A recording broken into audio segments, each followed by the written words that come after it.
रवि सिंह जी गाजियाबाद से। राधे श्याम। महाराज जी आपके चरणों में कोटि कोटि प्रणाम। महाराज जी जैसे आप कहते हैं कि गृहस्थ में परिवार की सेवा, ऑफिस जाना और इन सबके साथ नाम जप प्रयास ही पूजा है, और आप ये भी कहते हैं कि कभी संसारिक कभी भजन मार्ग ये मन की दशाएं हैं, अध्यात्म नहीं है। महाराज जी मन में ये प्रश्न आता है कि जब परिवार में रहेंगे तो सारी सांसारिक कार्य जैसे विवाह, महोत्सव, फंक्शन, तो इन सबको भगवान को समर्पित कर दे, तो हमने नहीं कहा पूरे। अगर सत्संग को आराम से एक एक शब्द सुनो तो संशय नहीं रहेगा। जो आप सांसारिक कार्य कर रहे हैं वो धर्म युक्त होना चाहिए और उस कार्य को भगवान को समर्पित कर दीजिए। भगवान को समर्पण किया हुआ हर कर्म भगवत प्राप्ति कराने में समर्थ होता है, पर उसमें जरूरी ये है पाप कर्म सम्मिलित नहीं होता है, पाप कर्म नहीं होना चाहिए। तो गृहस्थी में भी धर्म पूर्वक चले, पाप कर्म ना करे। अगर शास्त्रीय मर्यादा के अनुसार ब्याह हो रहा तो भगवान की पूजा हो रही है। अब मांस परोसा जा रहा है, शराब परोसी जा रही, उद्दंडता हो रही, ये थोड़ी भगवान की पूजा होगी। ये तो राक्षसी भाव है, ये भगवान के अंतर्गत नहीं है।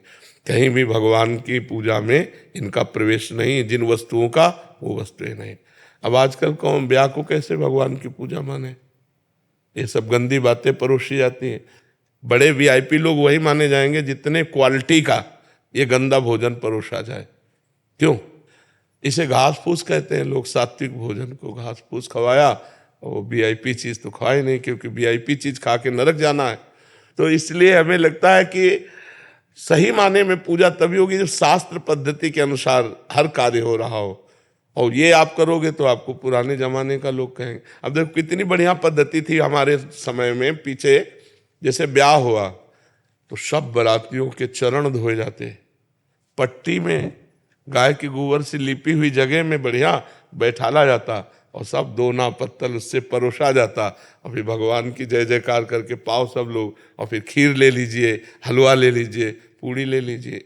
ये अब क्या रह गया है? अब बस एक दूसरे से अधिक हम करें यही रह गया है। वो अच्छा बस इसी को मान, उसने ऐसे अपना किया। हाँ, तो इससे क्या है क्या भगवान के प्रति जो दुनिया याद रखेगी कि दुनिया सम्राटों को नहीं याद रखी तो मैं कौन याद गुरु जी अगर ऐसी जगह जाना पड़ जाए जहाँ पे सब लोग इस तरीके का काम कर रहे हो और अगर हम उनके बीच में बैठे हुए हैं, हाँ, तो इलायची खा के बैठो और उसी को चबाती रहो, कुछ खाओ पियो मत। अपने घर से इलायची मुंह में डाल के जाओ जिससे वातावरण सुगंधित रहे, आपको सुगंध मिलती रहे इलायची की, और कुछ खाओ पियो। आपकी बात याद आई थी सत्संग की कि पागलों के बीच में हंसने में क्या जा रहा है। हाँ, पर लेकिन हमने राधा राधा बोला। हाँ, लेकिन खाना नहीं है। जैसे अपवित्र भोजन खाने से बुद्धि भ्रष्ट हो जाती है। जैसे मैं न्यूजीलैंड में रहता हूँ तो मुझे बाहर हर पार्टी में जाना पड़ता है, तो मैं नहीं खाता खुद, तो वहाँ सभी खाते हैं। तो ऐसे मेरे लिए ठीक है जाना वहाँ? हाँ बिल्कुल, चले जाने में कोई, क्योंकि देखो संसार के व्यवहार में आप सन्यासी तो हो नहीं कि नहीं जाना, आपको तो जाना पड़ेगा। लेकिन वही कह रहा हूँ कि इलायची खाकर मुंह को चबलाते हुए आपको बताना है। अगर कोई देख रहा है कि कुछ नहीं खा रहा है और आपसे पूछा आप नहीं खा रहे हो, आज पेट में दर्द है, अब आना तो जरूरी था तो इसलिए आए हैं, अपनी बात कर देनी चाहिए कि हम दर्द में हैं, इस समय कैसे खाए, नहीं खा सकते। ऐसी जगह पे महाराज जी बहुत लोग अलग अलग रहते हैं। हाँ, कहते हैं बहुत पंडित बन रहे हो। हाँ, बड़ी यही बहुत पंडित बनने आए, ऐसा भोजन नहीं करोगी। कब क्या से भोजन ऐसा करोगी? शुरू कर दिया तुमने? कब से साधु बनने लगे? अच्छा, नीच तो नहीं कहा, अच्छा ही कहा आपको पंडित कहा, साधु कहा। गुरु जी तो ऐसे लगता है कि फिर हमारे गुरुदेव का भी तो अनादर कर रहे हैं, हम जिसको मान रहे हैं उन्हीं का अनादर हो रहा है। नहीं, सच्चा आदर हो रहा है। अगर हमें गालियां भी मिले और हम धर्म से चल रहे हैं तो हमारे गुरुदेव का आदर हो रहा है। ये बात समझनी चाहिए। ऐसा नहीं कि आपको कोई कहे कि तुम बहुत पंडित हो, बड़े भगत हो, तो आपको गर्व होना चाहिए ना। आपको बुरा लगता है?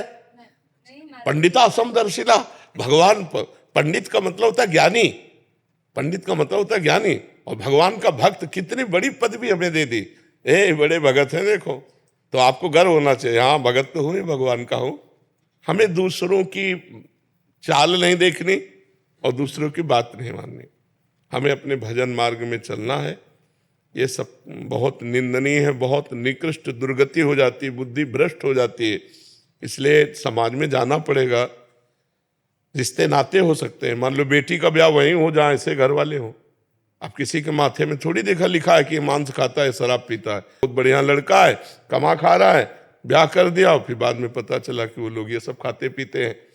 तो अब जब रिश्ता हो गया तो जाना ही आना पड़ेगा, पर खाए ना, अपने धर्म से रहे तो सब बात ठीक हो जाती। बहुत कठिन है, कलिकाल में धर्म का निर्वाह करना बहुत कठिन है। कितनी ऐसी बाजार में चीजें आने लगी जिनमें अंडा मिले होते हैं, जिनमें मतलब खाद्य पदार्थ मिले होते हैं। और अब जैसे वो केक में बना होता है, केक आता है बर्थडे में सब बनाते हैं, उसमें अंडा पड़ा होता है। हाँ, बहुत सी चीजें होती। हम तो बाजार की चीज मात्र से डरते हैं। जैसे कोई भी बाजार की चीज हो तो हमें सबसे, भले गलत नहीं है, लेकिन उसके विचार क्या थे बनाने के, बनाते समय उसके विचार क्या थे और उसकी पवित्रता क्या थी, कोई प्रमाण नहीं। घर में आटा लगा के रोटी बना रहे हो, राधा राधा रट रहे हो, वो बहुत जोर की बात है। अब ये सब इधर उधर के पदार्थ ना खाओ। देखो आजकल कैंसर हो रहा है, बहुत रोग बढ़ रहे हैं। पदार्थ सब अच्छे देखने में लगते हैं, लेकिन यदि वो सही पद्धति से नहीं बनाए गए, सही तेल से, सही पदार्थ, तो तुम्हारी आंतें हैं वो अंदर जाके नुकसान करेंगे। आजकल नकली पनीर चल गया, नकली खोवा चल गया, मतलब आपको लगेगा हम पौष्टिक पा रहे हैं और वो आंतों के लिए बहुत हानिकारक होगा। तो बहुत से लोग देखो blood pressure low, blood pressure high, sugar, ये सब कितनी बीमारियां हो रही हैं, इसका कारण भोजन है। और दूसरी बात है, अब व्यायाम कोई करना नहीं चाहता कि सुबह ब्रह्म मुहूर्त में उठे, आधा घंटे शरीर को हम थोड़ा व्यायाम करें। और इतने मेहनत के काम होते थे वो सब बंद। अब घर में माताएं बहनें 4 बजे से चक्कियाँ पीसती थी हाथ से और भजन गाती थी। भजन गाते हुए आटा बैल जोतते हुए, मेहनत करते हुए उनके शरीर देखो कितने पुष्ट होते थे। अब आज का क्या है, हर चीज मशीन से, आटा भी लगाने की जरूरत नहीं। कम से कम आटा गूंथने में थोड़ा तो दिल नहीं फेल होगा, और क्या करेगा। शरीर में कोई मेहनत वाले कार्य नहीं है। अरे रोटी भी बन के आने लगी, नहीं, आटा करके उसमें डालो, रोटी इधर सेक के आ गई, बस खाओ। ये भगवान की कृपा कहो कि अभी खवाने वाला नहीं आया, नहीं तो वो भी आ जाएगा कि आप बैठे रहो। आलसी लोग आलसी होते चले जा रहे हैं, तो शरीर बीमार होते चले जा रहे हैं। रोज व्यायाम करना चाहिए, हर मनुष्य को करना चाहिए, 15-20 मिनट तो करना चाहिए। बताओ इतने में व्यायाम कौन करता। रोज सुबह ब्रह्म मुहूर्त में उठ के 1 हाथ, 2 हाथ, 3 हाथ उठे। ब्रह्म मुहूर्त में नहीं, लेकिन रोज करें दोपहर के समय नहीं, जो जिस समय जो टाइम है, तो थोड़ी देर हमें लगता है कि अगर आप 20 मिनट, केवल 20 मिनट दंड बैठक, आसन, कुछ भी ऐसा जिससे आपके पसीना आ जाना चाहिए। अब एक से पूछा कि आप व्यायाम करते हो, हाँ क्या करते हो, तो वो बताए। हम कहा ऐसे तो दिन भर करते रहो, कोई फर्क नहीं। 10, 15, 20 मिनट, मतलब इतनी जोर से। देखो मोटरसाइकिल सुबह सुबह जब स्टार्ट की जाती है ना, तो बड़े जोर से उसको गियर में डाला जाता है। ऐसे तुम अपने को गियर में डालो, 2-3 किलोमीटर दौड़ लगाओ, दंड बैठक मारो, पसीना पसीना हो गए, आप स्वस्थ रहोगे। ये ब्लड प्रेशर, शुगर, ये दिल की बीमारियां, ये छू नहीं जाएंगी। ये बस अधिक चिकनाहट वाली बाजार की चीजें मत खाओ।